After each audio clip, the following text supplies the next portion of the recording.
All right, thanks, Wendy. Well, good afternoon, everyone, and welcome to this being the February conditions briefing. I'm Tony Bergantino, Director of the Wyoming State Climate Office and the Water Resources Data System, and the webinar today is being presented with my office, along with USGS, the Bureau of Reclamation, National Weather Service, and of course, USDA Northern Plains Climate Hub and University of Wyoming Extension. Today, we'll be looking at current drought conditions, climate conditions, surface water. We'll look at reservoir storage and then look forward to some forecasts and outlooks. And then I'll be giving a brief overview of one of our climate monitoring programs.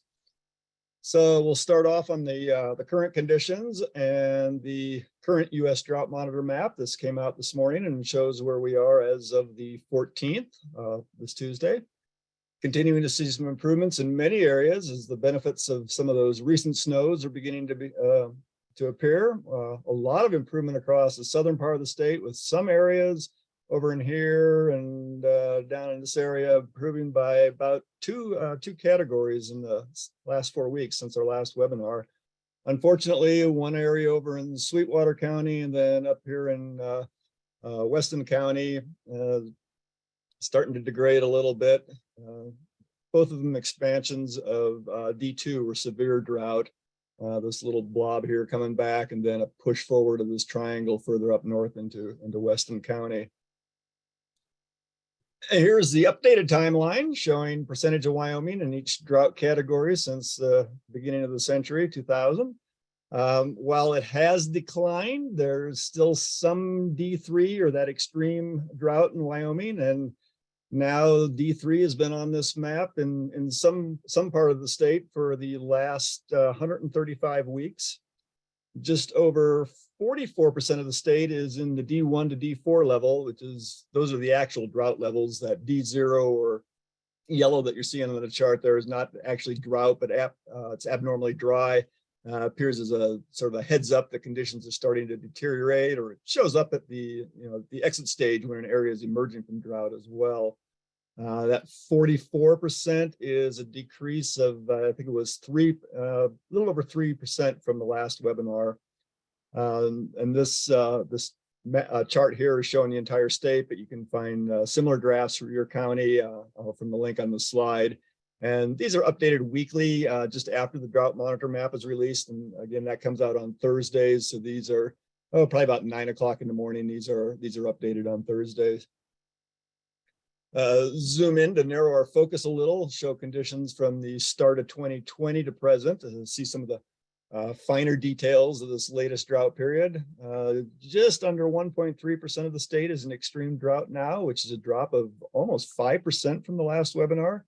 It's a result of improvements in the east, mostly thanks to some of the earlier snows, which have helped things out. Although with the soil moisture deteriorating again, we're not out of the woods there yet. Over 36% of the state has no D category whatsoever. That's what was showing up as that gray area on the map we just saw. And that's the largest area since the last week of May in 2020 as we entered the current drought. The percentage of D3 now is the lowest that it's been since the 21st of July in 2020, which was actually the date when the first D3 or extreme drought appeared in Wyoming. And prior to that, there was a 3-week period at the end of September, beginning of October back in 2018 was the last appearance of D3 in the state until we hit that on the 21st of July, which then has persisted until the current day. This is 14-day total precipitation statewide as a percentile. This is looking at accumulated precipitation over the last 2 weeks. Fairly dry in the last 2 weeks in the west and south, but the central part of the state, along with the Bighorn Basin, far north, east of the Bighorns, did pick up some precip, some nice blue showing up on the map here. We'll look extending out a little bit. This is the 90-day, or looking at about a 3-month period. A lot wetter at the 90-day time frame, but still dry in the northwest, especially the winds and Tetons in the area around there. A little spot in the southern Bighorns, and then along the western Niobrara border, where we're seeing some of those 5 to 10 percentiles. Looking at the standardized precipitation index, these are the 30 and 60-day time frames on the top, and the 1 year on the bottom. Remember that these indexes, or these maps, are showing an index. It's not the actual precipitation amounts. We have a lot of blue or wet showing on the 30 and 60-day maps, but you can see this emerging area of concern here in the west at the 30-day time frame, getting some strong red colors in there, and this is where we had that D2 that was showing up on the map just this week. 1 year out, you can still see there's quite a bit of blue, though it's at lesser levels, a lot less intense blue. And then you can see the longer term dryness showing up in the east and the southeast down here. Looking at 14-day, again over the 2 week average minimum temperature. Looking up here on the upper right, these are the actual temperatures. You can see in the eastern part, lows getting down 10, 25 degree range. A little bit cooler in the basin here in the west, minus 15 in the upper green, some in the bare, to some highs up in these yellow areas of 15 above for lows. Looking at that as a departure from normal over the last 2 weeks, pretty much west of the divide, we're looking at 3 to 9 degrees below average. The eastern portion up to 9 degrees above average, with this little spot down here in Southern Platte, parts of Goshen County that have been up to 15 degrees above average. And then conversely, over in the Bear Basin, we have this swath here where we've been seeing minimum temperatures about 15 degrees below the average. And flipping over to the maximum, we're looking at 20s for highs in the west, except for the Bighorn Basin, which we're seeing 30s, low 30s up into even low 40s up in here. Generally 30s to low 40s in the east, that we're seeing all these reds showing up. And looking at temperature down here on the lower left as a departure from average, lower elevation areas of Fremont County, about 6 to 12 below average. In the north, 3 to 6 above average, although we're getting almost up to 10 degrees above average in Cook County over the last 2 weeks. And then down in the southwest, south central, this darker green area here, 3 to 6 degrees below average. And the rest of the state within about 3 degrees of average in these yellow and lighter green areas. We'll look at soil moisture over the last 2 weeks, comparing to the 2nd of February. Northwest has been deteriorating, and we had some improvements in the east there for a while. We almost completely got rid of the red, but that area is once again starting to decline. Southwest has improved, going from about median to above median, but that sliver of green that you see down there in the corner is getting smaller and smaller in the last few days. And in the central part of the state, about median, soils have dried out considerably in Fremont County, where we were, the center part there, we were approaching the 80th and 90th percentile. We've lost some ground again in snow over the last 2 weeks, notably the Bighorn Basin, and then all along the eastern plains here, from Weston County down to Laramie and Albany counties here. So picked up a little bit yesterday, but we're still not where we should be, especially down here in the South Platte. And speaking of which, here is that South Platte, the only orange color on the map below the 75th percent of median there. Part of the northern regions are running around the median, a few points above or below, while the rest of the state is well above, except, like I said, for the South Platte there, South Platte and Wyoming, which it's improved lately, but it's still well under. But comparing it to where we were last year, the only real close one here is up here with the 88% in the Shoshone versus 85%. Last year, the South Platte was at 60 versus 72. So even though we're not where we would like to be, we're at least better off than we were last year.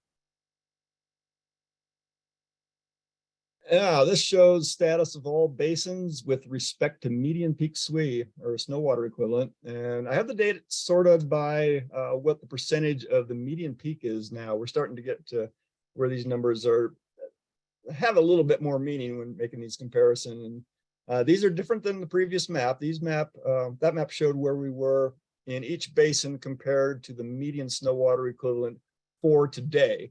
But this is showing where we are compared to the seasonal or the max median, the peak snow water equivalent that we hit during the season. And we range anywhere from the Tongue at 58% of the median peak to Little Snake, which is sitting right there at 100%. So let's look at those two basins, those two extremes a bit more. These charts show the buildup of snowpack in the Tongue on the left and the Little Snake on the right. And while at 58% of median peak, the Tongue is still currently above the median for this date. The median being this green line that you see coming up here. The gray is last year, so we're above median and above last year. On the Little Snake, you can see the trace for this year is now even with the median peak there. And the median date for hitting peak snow water equivalent in the Little Snake, as you can see on that last slide, is the 6th of April. So this year we hit that peak about 50 days early, and we'll likely continue to add to it. Now, before moving over to surface water, I did want to add a little bit about status of La Nina. La Nina is waning, starting to drop off. The index for the last 3-month period had gone down from minus 0.9 to minus 0.8, actually coming up since those are negative numbers. And it's about an 85% chance that the February, March, April period will actually be neutral now. So it's kind of holding in with where we were thinking it would be, that we're starting to come out of La Nina finally. Chances for El Nino now in the fall they're increasing, and last I looked was about 60% chance that we could be moving into an El Nino pattern here later in the fall. So it's a period of oscillation as always.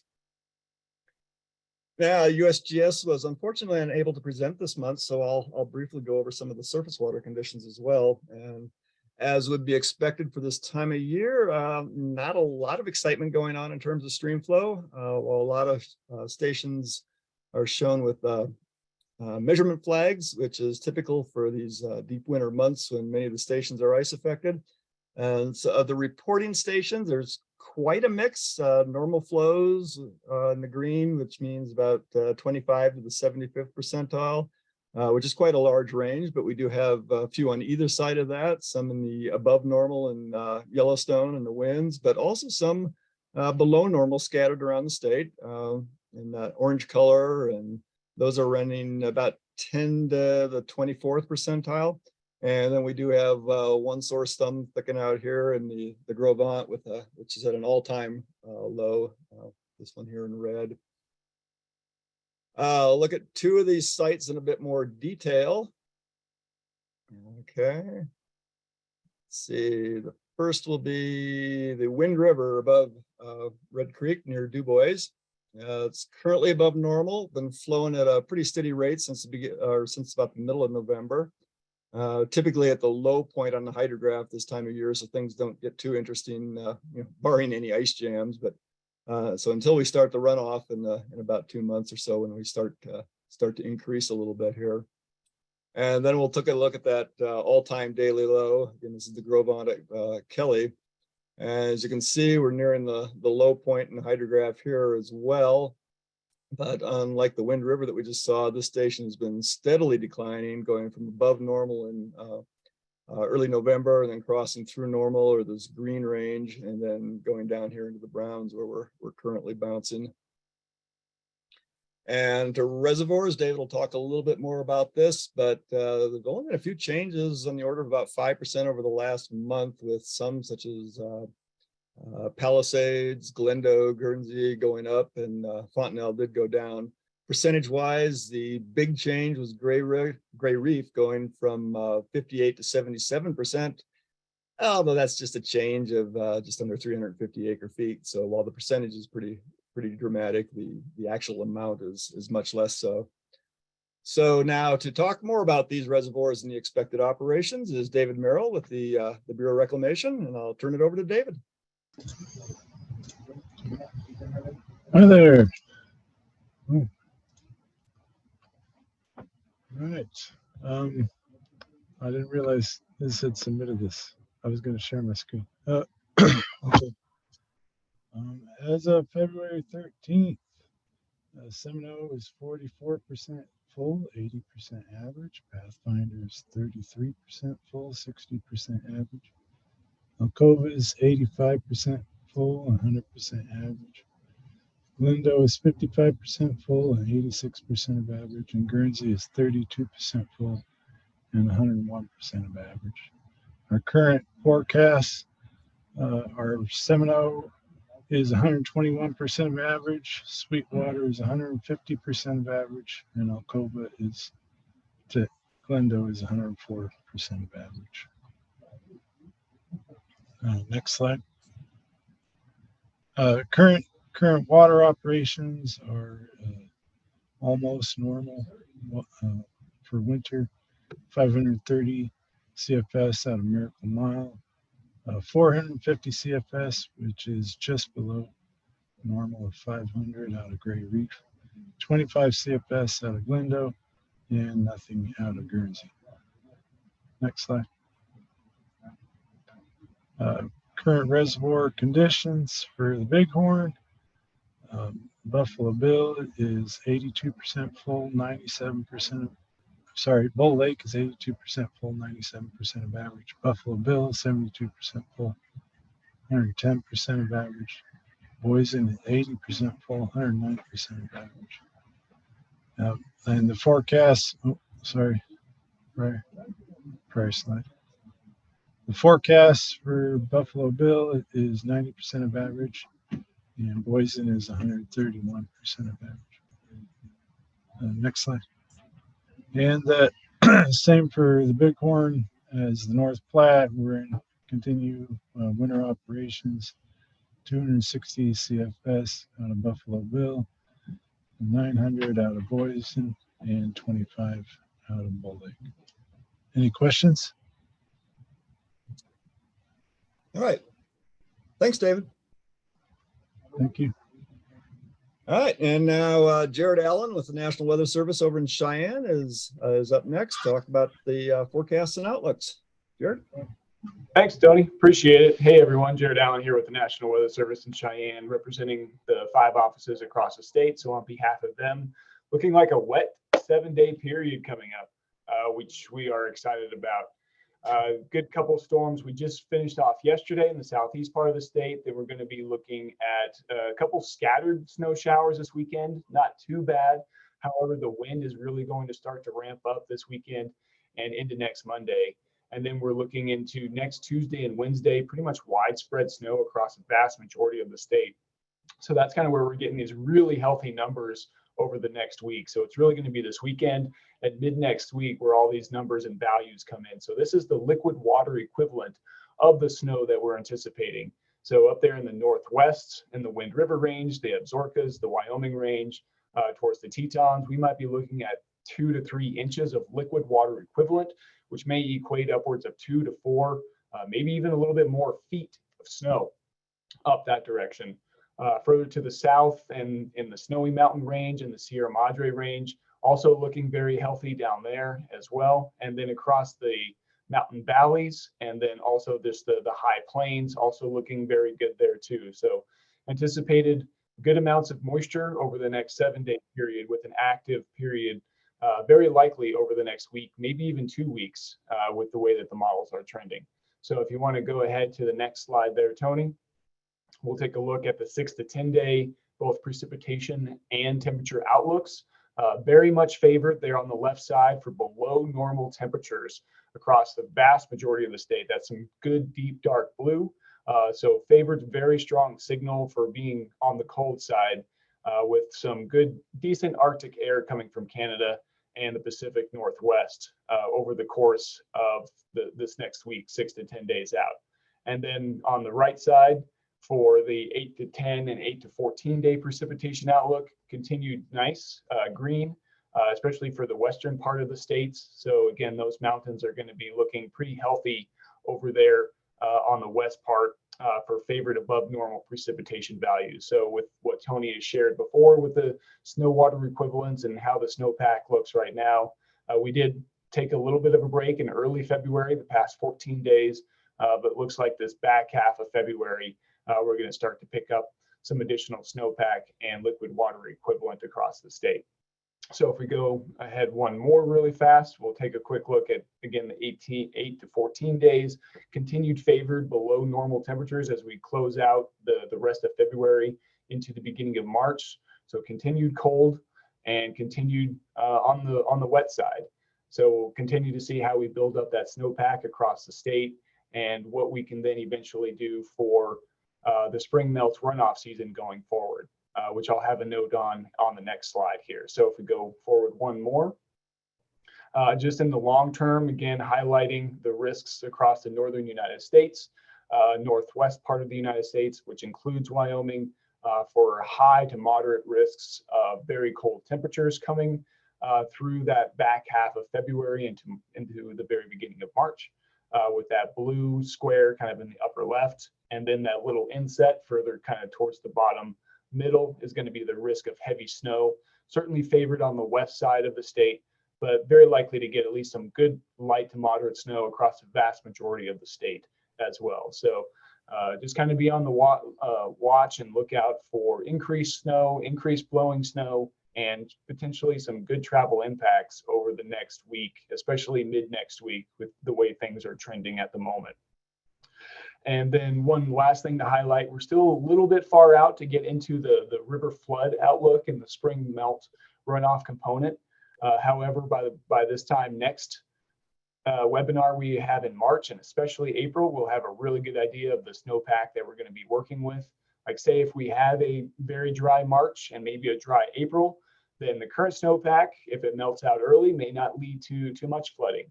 However, given the numbers that we have, which is about 105, 110% of normal right now, if we continue to have those going into March, going into April, there's a good bet that at least some locations could have some flooding concerns. So we're going to continue to watch those trends over the next month and 2 months, and where our confidence is going to grow for flooding impacts. So stay tuned in the next iterations of these webinars for the flood outlook as we get closer to the main peak runoff in May and June. And then with that, I'll turn it back over to Tony and the next speaker. Thank you. All right. Thanks, Jared.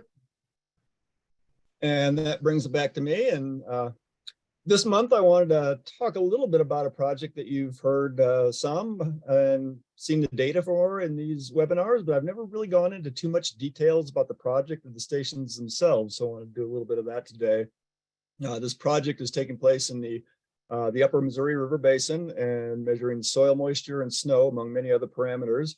And I was fortunate enough to be able to highlight the project on this page without having to put a continued to slide 2 note. But in the interest of times, and not to mention the sanity of my tongue, I'm going to simply refer to this as the UMRB project going forward. But that's what it stands for. So our perpetual search for more data has led to the installing of stations in the upper Missouri Basin. The project area, the large project area is shown there with those grid squares there covering the states. This project was set up by the Army Corps of Engineers and resulted in large part from flooding in 2011 and the need to get a better handle on soil moisture and lower elevation snowpack. And lower elevation in Wyoming means that the stations are below about 5,500 feet, which may not be considered low elevation in some places. The stations are being installed in the 5 states in the upper Missouri, specifically Montana, North Dakota, South Dakota, Nebraska, and of course, Wyoming. Just over 60 stations are slated to be installed in Wyoming, with a total of about 540 going in to the basin as a whole. The Wyoming portion of the project is being done jointly by the College of Ag in my office, and Ginger Page over in Ag is overseeing it. So let's zoom in a little bit into Wyoming, and you can see a variety of colored dots here, and these represent different stations in Wyoming Mesonet. There's some light green and dark green ones. Those stations are part of the Mesonet, but not associated with the UMRB project. Those are from the Ag Research Station and the UW site up at Hart Mountain. You also see several dark red dots, and those are from the State Engineer's Office, the Wyoming Agriculture and Climate Network, or WACNet. Those stations are in some key spots and filling in some gaps to improve the gridded products that you just saw. The large dots in dark blue are the UMRB stations that are currently in the ground, and you can see also 11 light blue dots, primarily in Weston and Crook counties. And there's actually 12 dots, and if we were in person, I'd give a prize for whoever could find that 12th dot, but it's down here at Fort Washakie. And those will all be going in spring to, well, probably early summer, but those will be actually going in the ground then. We zoom down to the station level. This is the installation of the station at Basin Reservoir.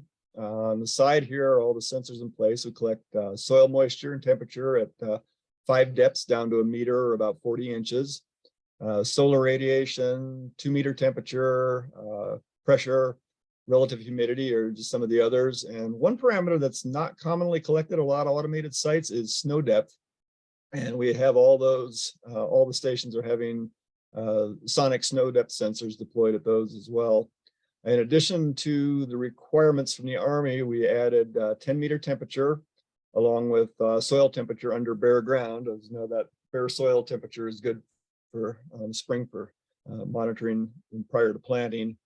And we also decided to add the temperature at 10 meters in order to start monitoring for when temperature inversions take place. And that determination of if an inversion is in place or not becomes useful when any spraying is done. Still at a station level here, this shows a bit more completed. Still have 2 fence panels to put up on this one when this photograph was taken. This is a station just north of Powell and shows the locations of some of these instruments. Starting up from the top here at 10 meters with the wind and the 10-meter temperature, coming down to the snow depth sensor here, which bounces the beam off this white pad that you can see here and measures the time to come up with the depth between. And then precip gauge, temperature, pressure in this area, and then below ground we have those soil moisture and soil temperature sensors. So look at a little bit of the data coming out of here. Here's a sampling of some of the charts we're producing. This is again from that Powell station. Vertically on the left, we have soil moisture and temperature, as well as air temperature at multiple heights. And that's why you can see the multiple colors on there. There's 3 different heights on that temperature chart. On the right, we have frost depth, which is kind of boring during the summer, but it's pretty interesting right now. Wind speed and solar radiation. And there's others, but time didn't permit me to throw them on the slide here and get a little bit more cluttered. We also have cameras installed on each of the stations and are creating an archive of these to get an idea of what conditions look like visibly. And you can put together some nice time lapses from them. And like I say, it's serving as a nice archive to look back and say, okay, here's what the numbers were showing. What's it actually look like during that? And all right, at this time, this station was in an area that was in severe drought. What does this field look like when severe drought is in place? And occasionally you get some nice things showing up like this, like a dust storm and a double rainbow. We have 1 camera trained on the snow stake for QC purposes to monitor depth, and then so we can make sure that depth being recorded by the automated snow depth sensor is believable. On the left is the trace from the sensor right at about 6 inches. On the left is the snow stake with the ground around it. And then in the center, I extract and enlarge a portion of that for detail on the stake. And if you aim across the top of the snow pile, you see a depth of about ½ a foot. This is not in inches, which we do have 2 different types of stakes out there. So you got to pay attention when you're looking at it to see if it's in inches or a foot in tenths.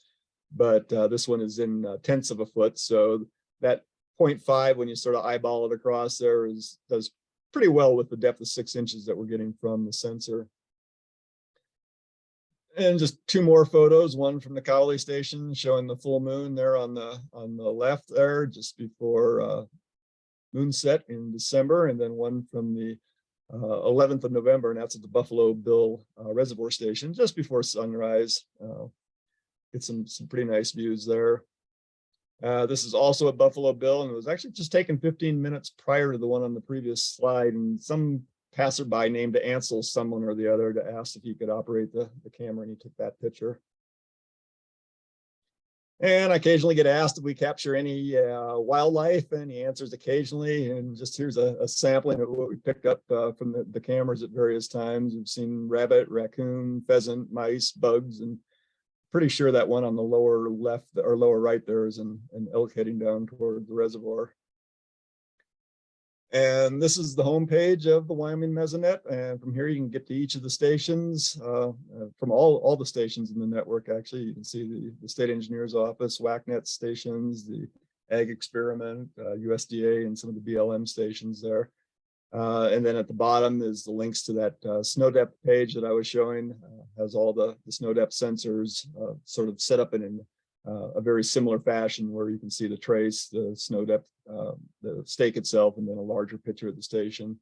And then the bottom one there is a sort of a tabulated, at a glance, here's the current temperatures along with the previous days max, mins, and averages, as well as the current day max and min temperatures. And those were pretty interesting to look at this morning when we saw that the Basin station was sitting at about little under, little above minus 30 degrees.